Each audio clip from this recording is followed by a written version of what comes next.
अस्सलाम वालेकुम दोस्तों मेल इनफर्टिलिटी मर्दाना बांझपन के ऊपर हम बात कर रहे थे। उसकी सीरीज़ में आज हम जो वीडियो बना रहे हैं उसमें हम डिस्कस करेंगे कि कौन कौन से टेस्ट जो हैं, कौन कौन सी इन्वेस्टिगेशन हम मेल इनफर्टिलिटी में करवाते हैं, यानी कि मर्दाना बांझपन में कौन कौन से टेस्ट करवाए जाते हैं। तो दोस्तों फर्स्ट ऑफ ऑल हमने पेशेंट का जो टेस्ट करवाना है वो है सीमन एनालिसिस।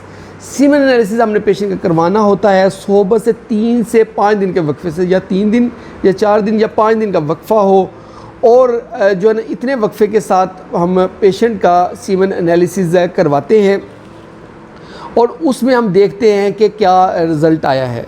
उसमें 2 ऑप्शंस हो सकती हैं, 2 मेजर ऑप्शंस। एक हो सकती है कि उसमें स्पर्म बिल्कुल नील है, और एक ऑप्शन हो सकती है कि उसमें स्पर्म हैं लेकिन थोड़े हैं, या फिर उसमें स्पर्म जो है उसकी मोटिलिटी कम है, या डेड ज़्यादा है। ये सब का कम्बिनेशन भी हो सकता है, या वो ख़राब है, जैसे उसकी मॉर्फोलॉजी अच्छी नहीं है।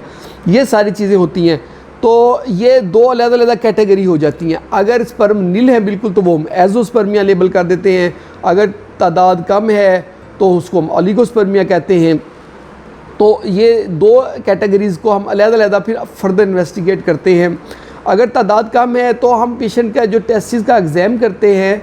टेस्टिस का एग्ज़ामिन करने के बाद हमें पता चलता है कि वहाँ पे खून की नालियों का गुच्छा तो नहीं है। अगर हमें वहाँ पे गुच्छा मिलता है इसका मतलब है कि उसको वेरिकोसील है। तो इस कंडीशन में हम पेशेंट का डोपलर टेस्ट भी कराते हैं। डोपलर एक कलर अल्ट्रासाउंड होता है जो अल्ट्रासाउंड स्पेशलिस्ट डॉक्टर करता है, उससे हम कलर डोपलर टेस्ट करवा लेते हैं।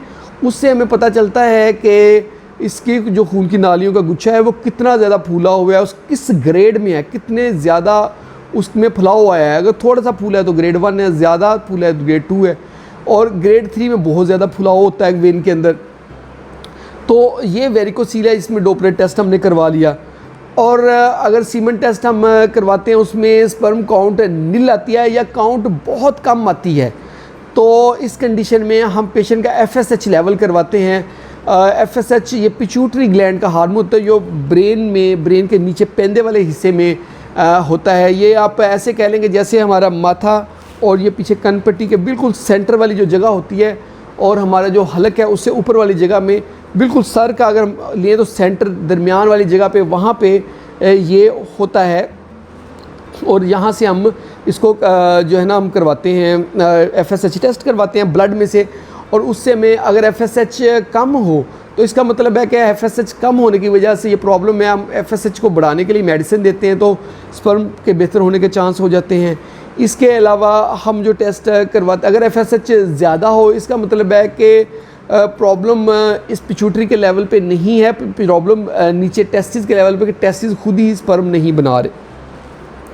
इसके अलावा अगर हम टेस्टिस का टेस्ट करवाएं, अगर FSH नॉर्मल है या फिर ज़्यादा है तो टेस्टिस की हम बायोप्सी करवा सकते हैं या FNAC करवा सकते हैं, और उससे हमें पता चलता है कि कितनी स्पर्मेटोजेनेसिस उसमें हो रही है, और इससे हमें चीज़ों का आइडिया हो जाता है। इसके अलावा अगर जो है ना स्पर्म्स बन रहे हैं और FSH भी नॉर्मल है और आगे पहुंच नहीं रहे, तो उसके लिए हम टेस्ट करवाते हैं जिसको हम वेजोग्राफी कहते हैं, यानी कि जो वेज डिफरेंस होता है टेस्टिस से लेके बाहर निकलने तक, यानी कि यूरिथ्रा में आने तक, पेशाब की नाली तक लाने की एक नाली होती है जो स्पर्म को लेकर आती है। वहाँ पे वो नाली अगर बंद हो तो उसको हम टेस्ट कराते हैं, वेजोग्राफी कहते हैं।